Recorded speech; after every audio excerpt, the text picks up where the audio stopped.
so the reported fire is in apartment 1002. Due to different configurations with high-rise units, okay, especially if you have visible fire or smoke conditions present, we want to try and go 2 floors below.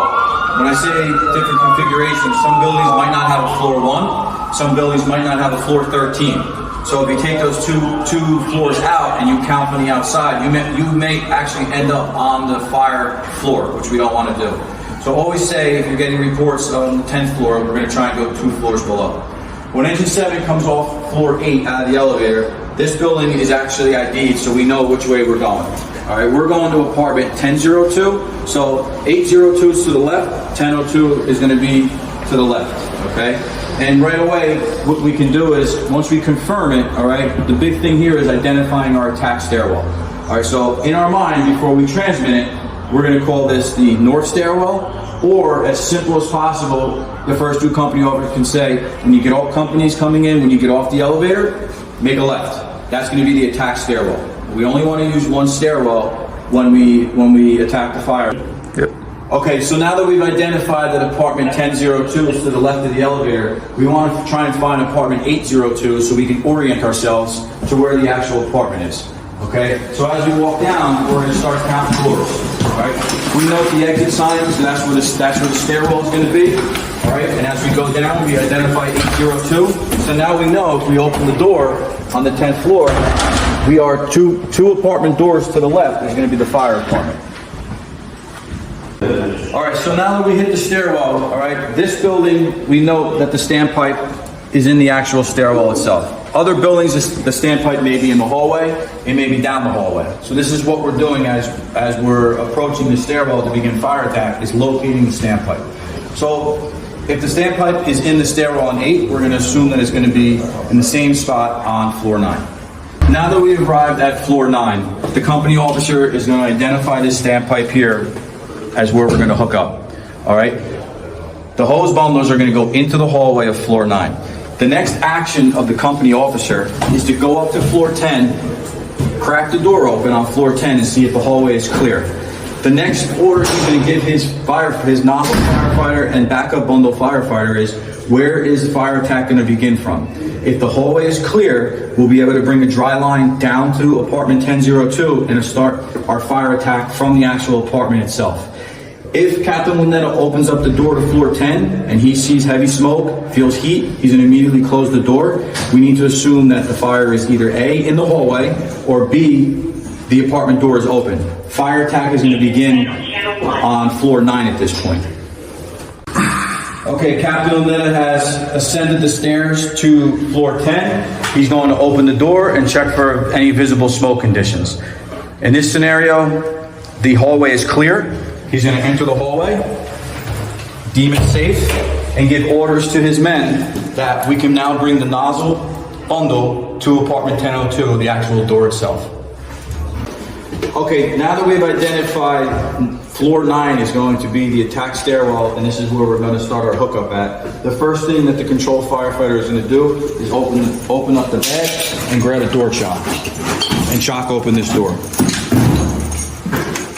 The next thing he's going to do is come out, and we're going to assist the nozzle firefighter with connecting our bundles together.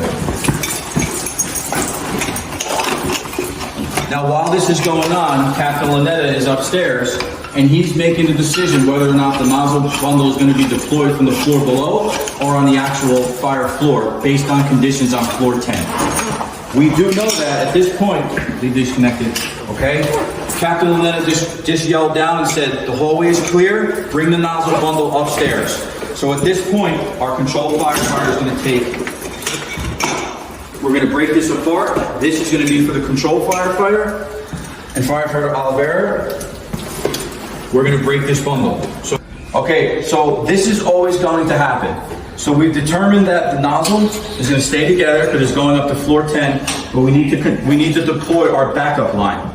Firefighter Oliveira, we break the bundle apart. This is going to the control firefighter to hook up at the wheel. He's going to grab the loop and get his arms as wide as he can and walk this out.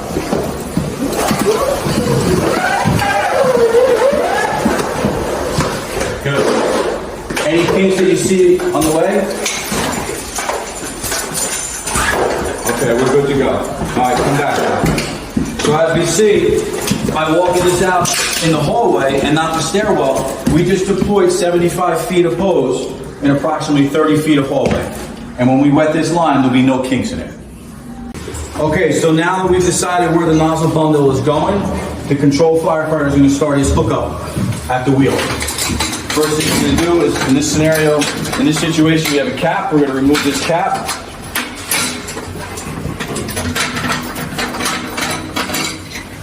So we have plenty of clearance here. So the first appliance he's going to put on is the hydrant, is the gate valve.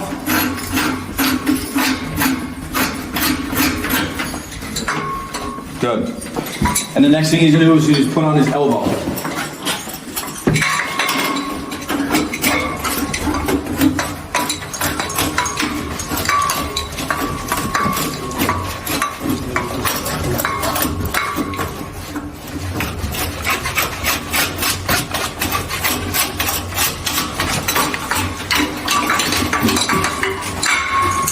Hold on. All right, so at this point now, what we need to do is we need to test the system, okay? So at the beginning of the shift, when we do check our standpipe, okay, our standpipe bag, we always want to make sure that this is open. It's just one less step we have to do. So at this point, what we're going to do is we want to make sure we have water, okay? By opening this wheel up here, all right, what we're going to do is we're going to clear out any debris. But the big thing is, once we start moving water in this riser, the fire pumps that are attached to the building are going to turn on. So while we open this up here, once the fire pumps turn on, they're going to start building additional pressure and moving water inside the riser here, okay? Now, when we open this up, anyone coming up the stairs, civilians or additional firefighters, we want to make sure that they know that we're going to be sending water down the stairs. So we're going to yell down the stairs, "Water's coming." Let everybody know. I'm opening the standpipe. As you turn this wheel open, okay, water's going to start coming out. It's going to come out. You're going to see the scale, which is rust. You may see debris. Anything can come out of this thing. But as you're opening this wheel, then you're going to begin shutting down your valve. Okay, you want the wheel all the way open, and you want the valve all the way closed before you go to the next step. So the next step for the control firefighter is we're going to put on our inline pressure gauge.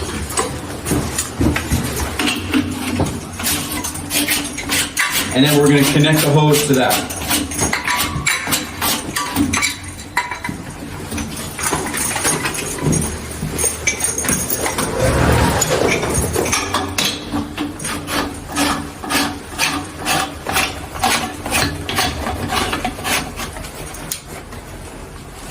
Okay, at this point, we should assume that the second due engine is going to be coming up the stairs from floor 8, okay?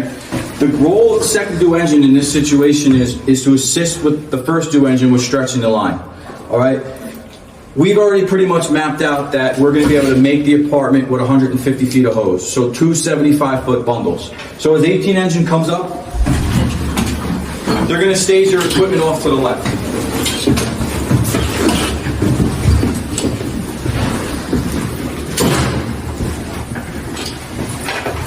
At this point, the nozzle firefighter from engine 7, from engine 1, is going to start going up the stairs with their bundle. The members from engine 18 are going to assist with getting this line up the stairs. So what we need to do is we need to pump up, you go up, all right? And then you go up there.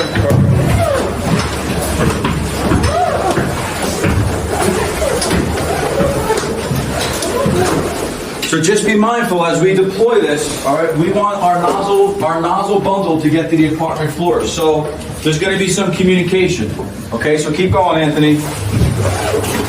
When they make it to the apartment, they're going to yell back and say, "We're here."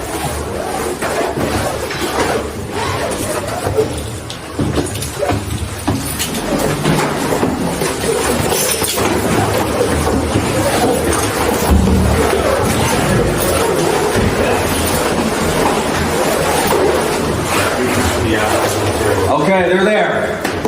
So at this point, once we now know we're here, we want to make every effort we can to get these hose lines to be outside of the stairwells. So look down here. Get to the outside. We want the hose to the outside of the stairs, so when we wet it, there's no kinks. Also to eliminate any trip hazards. So So now when we're done here, just look how the hose line goes down to the outside. And we're ready to call for water once we deploy the nozzle bundle. Okay, we've arrived at apartment 1002. We know there's a fire, we see smoke, we saw a visible fire outside, okay? Now we need to deploy our nozzle bundle, all right? We're gonna unhook our seat belts. All right? Hold on. Okay? And what's gonna happen now is, all right, this middle fold here, because we can look back and we know we have at least 30 feet of hallway, all right, we're gonna deploy this backwards, and it's gonna deploy itself, okay? So, what I want you to do, Dennis, just grab this, okay, start walking back a little bit, all right, go backwards. You're gonna use the nozzle.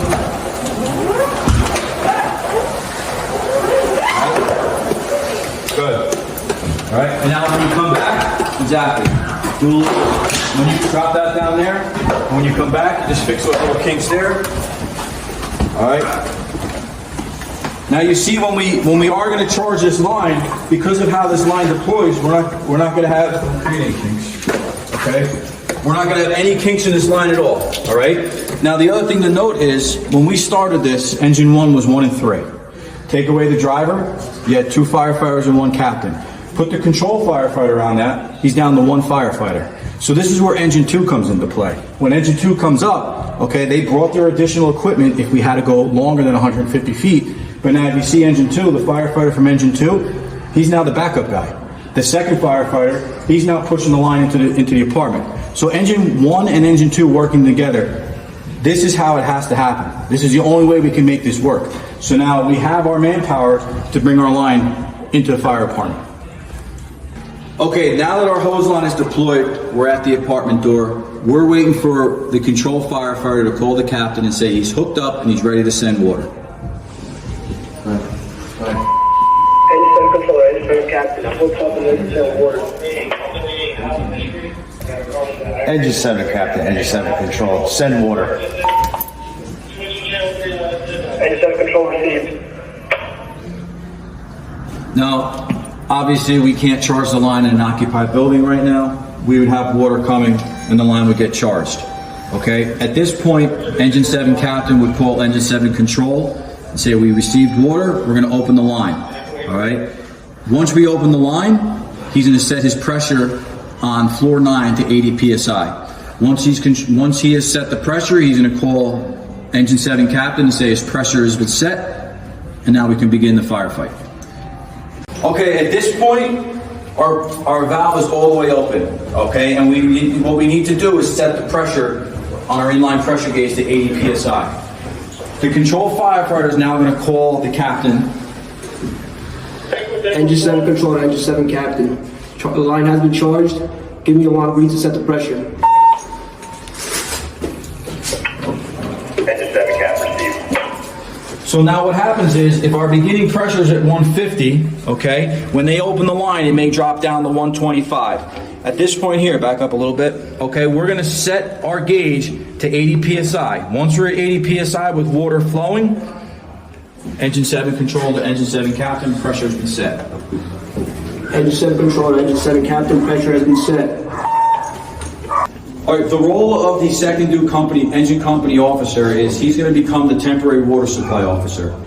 Upon arrival, he's going to ensure that an established water supply is either in the process of being made or has already occurred, meaning we're going to be connected to a hydrant, as well as making sure that the FDC is being fed by the source engine.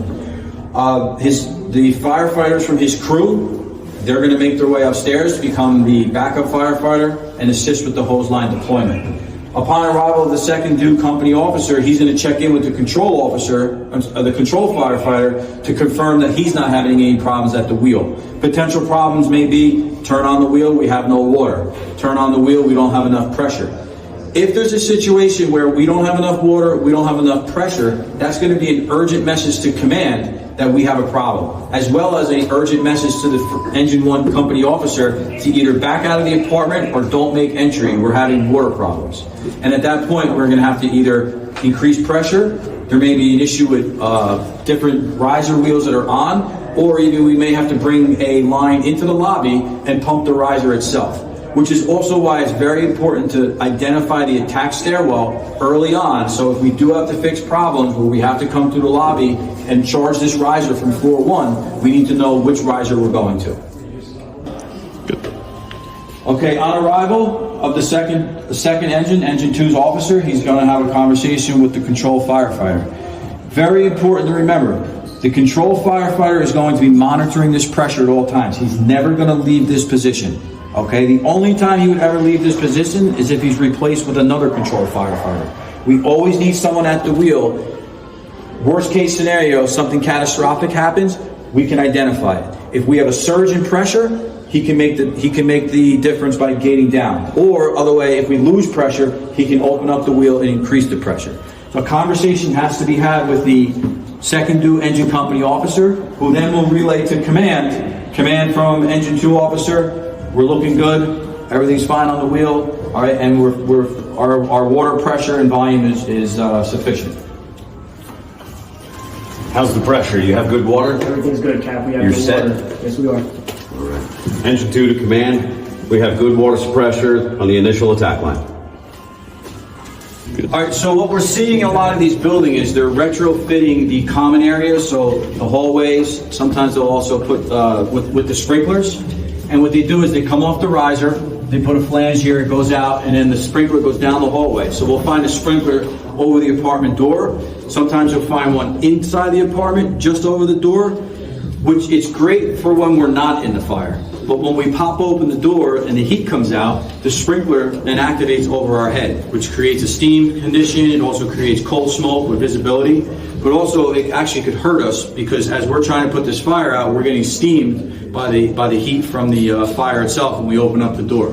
So part of when you're sizing this up as the control firefighter, we focus on the wheel, but also get in the habit of looking up, all right? And if we look how this works here, this comes off here, this is a valve. So right now it's in the open position, the indicator, okay? And this is the closed position. I can't turn this because this is your tamper here. But if you hear the guys saying like, we're getting killed with the sprinkler, we could shut this down here, okay? And we could start to drain this system here. So whatever water is in the standpipe would come through here, it comes down here, and then it actually drains out downstairs, okay?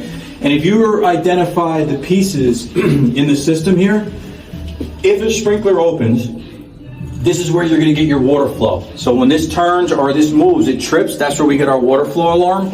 And this should be your tamper alarm, okay? This should be connected to this. So if somebody actually turns this, okay, we'll get that tamper alarm that comes in also. So if you get, 10th floor tamper alarm, it may be because someone actually tried to close this maliciously or just messing around with it. So just be aware that this indicator is unopened, okay? If it's closed, you really got to look into this and say, why did somebody close this? Were they trying to light an apartment on fire, or is a kid's messing around? But this is where you could come up and see these different pieces here that come off this riser, which you may encounter in any high-rise fire.